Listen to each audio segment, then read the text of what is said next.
असं आमच्या राज्याच्या मुख्यमंत्र्यांना वाटत नसेल तर त्यांचं महाराष्ट्र प्रेम हे त्या दोन्ही उपमुख्यमंत्र्यांना आमची विनंती आहे. न्यूज 29 महाराष्ट्र. राजकारण तर आहेच, पण ज्या महाराष्ट्र राज्याच्या निर्मितीमुळे आपण राजकारण करतो आहोत त्या संयुक्त महाराष्ट्र दालनाची स्थिती काय आहे आणि कोणामुळे आहे हे जरा निदान मराठी मीडियाने तरी देवेंद्र फडणवीस राज्याचे मुख्यमंत्री, राज्याचे 2 उपमुख्यमंत्री, महापालिकेचे आयुक्त अश्विनी भिडे, मुंबईच्या महापौर ऋतू तावडे यांना तुमच्या माध्यमातून तरी दिसू द्या. महाराष्ट्र राज्याच्या निर्मितीच्या सुवर्ण महोत्सवानिमित्त शिवतीर्थावर आपण एक संयुक्त महाराष्ट्र दालन निर्माण केलं. संयुक्त महाराष्ट्र लढ्याचा इतिहास, ती संघर्ष गाथा पुढल्या पिढीपर्यंत पोहोचावी आणि त्यातून सातत्यानं मराठी माणसाला प्रेरणा मिळत राहावी, यासाठी उद्धव ठाकरे यांच्या संकल्पनेतून संयुक्त महाराष्ट्र दालनाची निर्मिती झाली. आणि त्या संयुक्त महाराष्ट्र दालनाचं उद्घाटन त्यावेळेला हिंदुहृदय सम्राट शिवसेना प्रमुख बाळासाहेब ठाकरे यांनी केलं. तेव्हा एकसंघ शिवसेनेचे सर्व नेते एकनाथ शिंदेसह तिथे उपस्थित होते.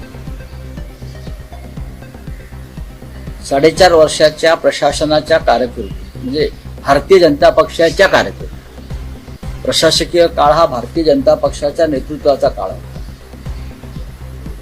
ते दालन, संयुक्त महाराष्ट्राचं दालन पूर्णपणे दुर्लक्षित झालं, सडलं, तुटलं. आतल्या बहुमोल कलाकृती नष्ट झाल्या किंवा त्याला वाळवी लागली, भिंती सडल्या, छत तुटली त्याची. आणि प्रशासनाला, राज्याच्या तेव्हाच्या मुख्यमंत्र्यांना या सगळ्या संयुक्त दालनाच्या प्रकल्पाची दखल घ्यावी असं वाटलं नाही. हे आमच्या 106 हुतात्म्यांचं दुर्दैव म्हणायला पाहिजे. मराठी माणसासाठी शिवसेना काय करते? शिवसेनेने बरंच काही केलं, त्यातलं दालन सुद्धा आहे. संयुक्त इतिहास निर्माण केला, इतिहास टिकवायचा प्रयत्न केला. पण तुमच्या काळामध्ये हा इतिहास सडवण्याचा प्रयत्न झाला. काल तिथे विरोधी पक्षनेत्या किशोरीताई पेडणेकर गेल्या आणि त्यांनी ते दाखवण्याचा प्रयत्न केला की काय अवस्था आहे. त्यानंतर तरी महापालिकेला जाग आली आहे का? मुख्यमंत्र्यांना जाग आली आहे का? मुख्यमंत्री, त्यांचं मंत्रिमंडळ इकडे तिकडे फिरत असतं, अनेक प्रकल्पांवर घोषणा करत असतं, पण एकदा तरी संयुक्त महाराष्ट्र दालनाची अवस्था स्वतः जाऊन पाहावी आणि त्या संयुक्त महाराष्ट्र दालनाला पुन्हा ऊर्जित अवस्था द्यावी असं आमच्या राज्याच्या मुख्यमंत्र्यांना वाटत नसेल तर त्यांचं महाराष्ट्र प्रेम हे बेगडी आहे.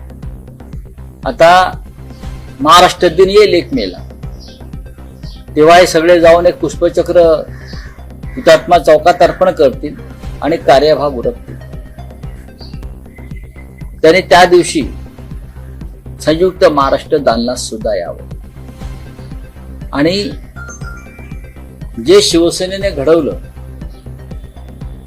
जे 106 हुतात्म्यांनी निर्माण केलं, त्याची काय अवस्था तुम्ही लोकांनी करून ठेवलेली आहे हे सुद्धा तुम्ही उघड्या डोळ्यांनी पाहावं.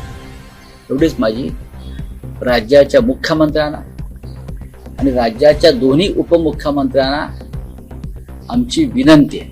राऊतसाहेब, आज एक बातमी अशीच आहे महापालिकेशी संबंधित की नगरसेवकांना आता जवळपास 800 कोटी निधी मंजूर झालेला आहे. तर या 800 कोटी निधीमधला काही भाग हा या संयुक्त महाराष्ट्राच्या दालनाच्या नूतनीकरणासाठी खर्च करण्यात यावा अशी मी अपेक्षा किंवा मागणी नाही, हा निर्णय महानगरपालिकेने घ्यायचा आहे. मी माझ्या भावना व्यक्त केल्या त्या दालना संदर्भात. ही आमची शेवटची पिढी आहे ज्यांना तो लढा, तो संघर्ष, तो इतिहास याच्याविषयी आत्मीयता, जाणीव आहे. आणि पुढल्या पिढीनं सुद्धा ते आपल्या हृदयात जतन करून ठेवावं म्हणून ते दालन उभं केलं. महापालिकेला काय भीक लागली आहे? 90,000 कोटीच्या ठेवी शिवसेनेने ठेवल्या होत्या, त्या तुम्ही आता मोडून मोडून खाता. तुम्ही 1,000 कोटीची कंत्राटे पण रद्द केलीत परवा, असं कळलं मला. त्याच्यात तुम्ही 25% पैसे खाल्लेलेच आहेत.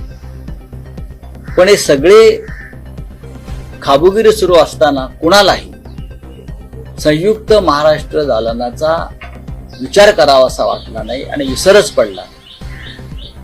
कशा करता जय महाराष्ट्र म्हणतात? या राज्यकर्त्यांना जय महाराष्ट्र म्हणण्याचा अधिकारच नाही. बोला. सर, बारामती पोटनिवडणुकीचा विषय आहे की अखेर काँग्रेसनं या निवडणुकीत आपला उमेदवार दिलेला आहे. त्यावरून पवार कुटुंबात 2 प्रतिक्रिया येत आहेत. पार्थ पवार असं म्हणतायत की काँग्रेसनं मोठी चूक केली आहे, डाऊनफॉल आहे महाराष्ट्रामध्ये. शरद पवार असं म्हणत आहे की काँग्रेसचा अधिकार आहे, त्यांना उमेदवार देण्याचा त्यांचा अधिकार आहे. मी शरद पवार यांच्या मताशी सहमत आहे.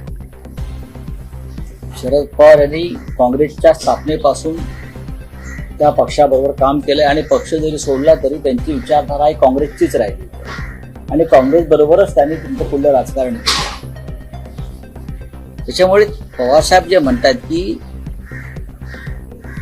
काँग्रेसला ती जागा लढण्याचा अधिकार आहे, कारण राष्ट्रवादी काँग्रेस लढत नाही कौटुंबिक कारणामुळे. याचा अर्थ दुसरं कोणी लढू नये ही भूमिका ठेवता येत नाही. त्याच्यामुळे लोकशाहीमध्ये जर कोणी लढत असेल, निवडणूक लढत असेल, तर त्याला विरोध कशा करता करावा किंवा लढू नको म्हणून दबाव कशा करता. आपले वडील पार्थ पवार यांच्या वडिलांनी सुद्धा, अजितदादांनी सुद्धा पिंपरी चिंचवडची पोटनिवडणूक लढलीच होती ना लक्ष्मण जगतापच्या निधनानंतर, आणि काँग्रेसच्या मदतीनं लढले होते. तर वैचारिक गोंधळ होत नाही. त्यांनी आजचा सुद्धा अग्रलेख आवर्जून नाना पटोले यांनी वाचायलाच पाहिजे. कालचा वाचून काय म्हणा, सत्य का पुसलं जातं? सत्य सत्य, जे घडलंय ते घडलं, पटलावर आहे. त्याने आजचाही वाचला आणि मग आपण बोलू. News 29 Maharashtra.